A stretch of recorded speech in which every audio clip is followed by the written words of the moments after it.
1차 함수의 활용.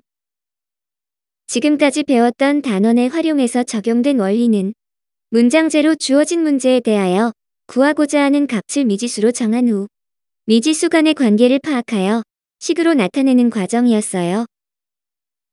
이 1차 함수의 활용에서도 마찬가지로 적용이 되는데 함수의 특성상 구하는 미지수가 두 개의 변수로 연결된다는 차이점이 있어요.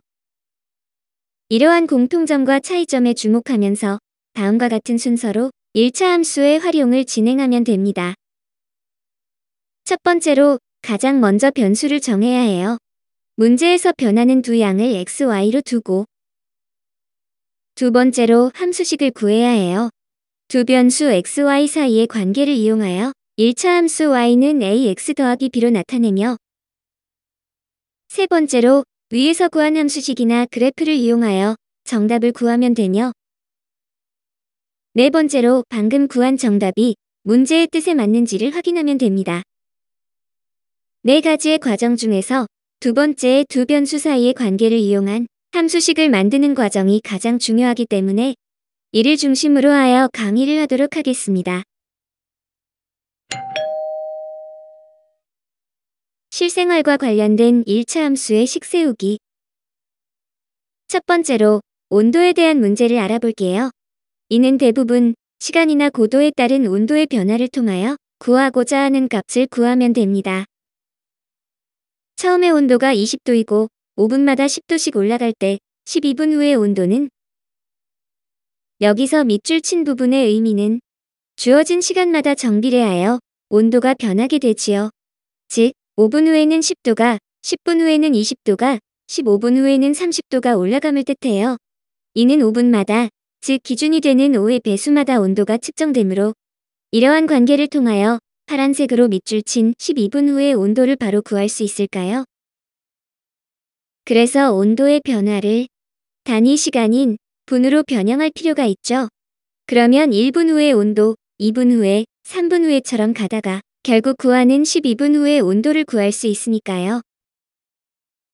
그래서 노란색으로 밑줄 친 부분을 단위 시간인 분으로 변형하기 위하여 1을 5로 각각 나누면 1분마다 2도씩 올라가게 되며 방금 밑줄 친 부분인 b의 값이 올라가므로 이러한 시간에 대한 b의 값에 시간을 곱하여 더하면 됩니다.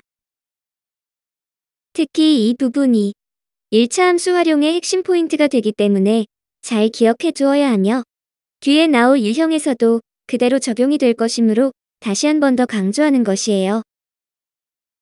따라서 구하는 12분 후의 온도는 처음 온도인 20도에서 1분에 2도씩 올라가면 12분 동안 변한 온도인 2 곱하기 12를 더하면 44도가 됩니다. 방금 예로 든 경우에 대하여 정리해보면 처음에 온도가 K도이고 1분마다 A도씩 올라갈 때 X분 후의 온도 Y에 대한 함수식은 단위 시간으로 표현된 노란색 밑줄에 대하여 X분 동안 지속되므로 따라서 Y는 처음 온도 K에 X분 후의 온도의 변화량인 AX를 더하면 됩니다. 두 번째로 물의 양에 대한 문제를 알아볼게요. 이는 대부분 시간이나 속력에 따른 물의 양의 변화를 통하여 구하고자 하는 값을 구하면 됩니다.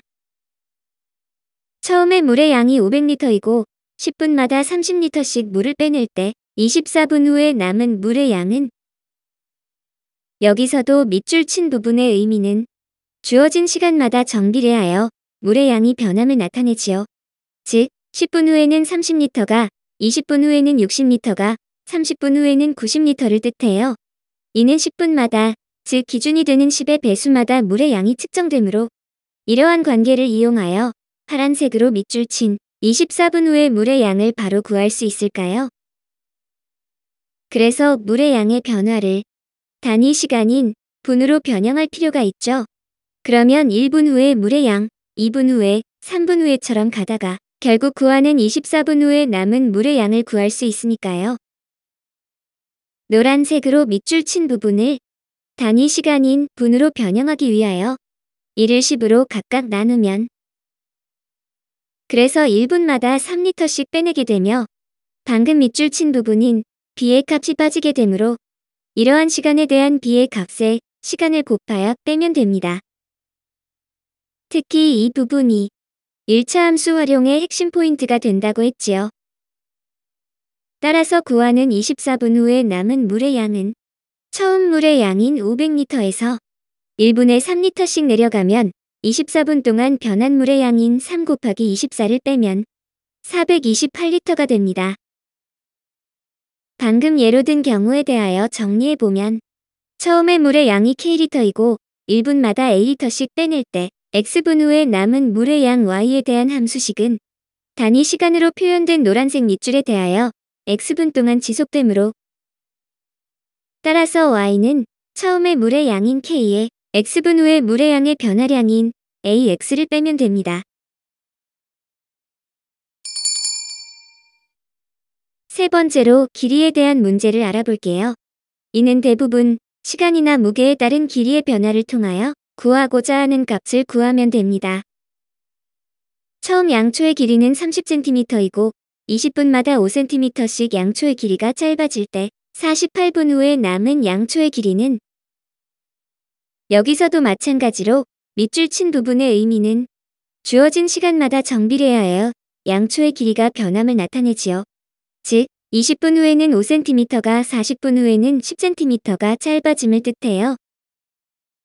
이는 20분마다 즉 기준이 되는 20의 배수마다 양초의 길이가 측정되므로 이러한 관계를 이용하여 파란색으로 밑줄 친 48분 후의 양초의 길이를 바로 구할 수 있을까요?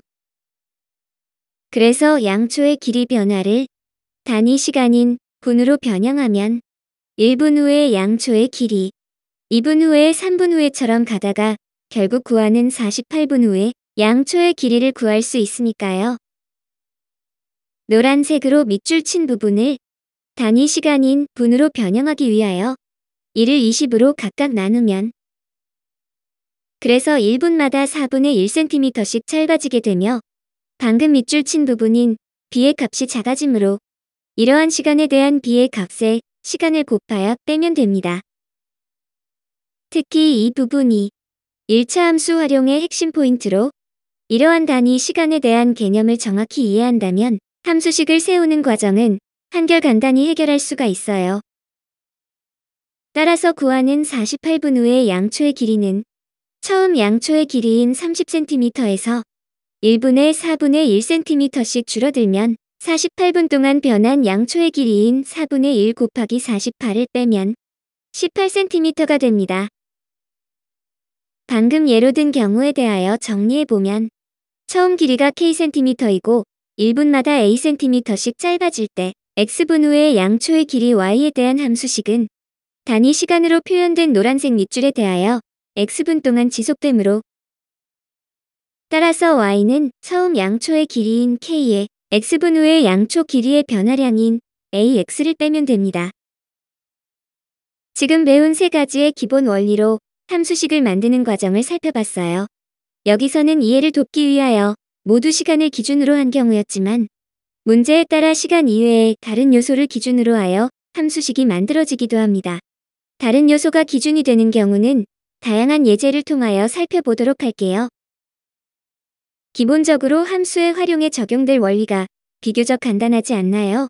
이러한 원리를 바탕으로 활용 문제를 해결해 나가는 과정을 다음 시간에 구체적인 예제를 통하여 알아보도록 하겠습니다.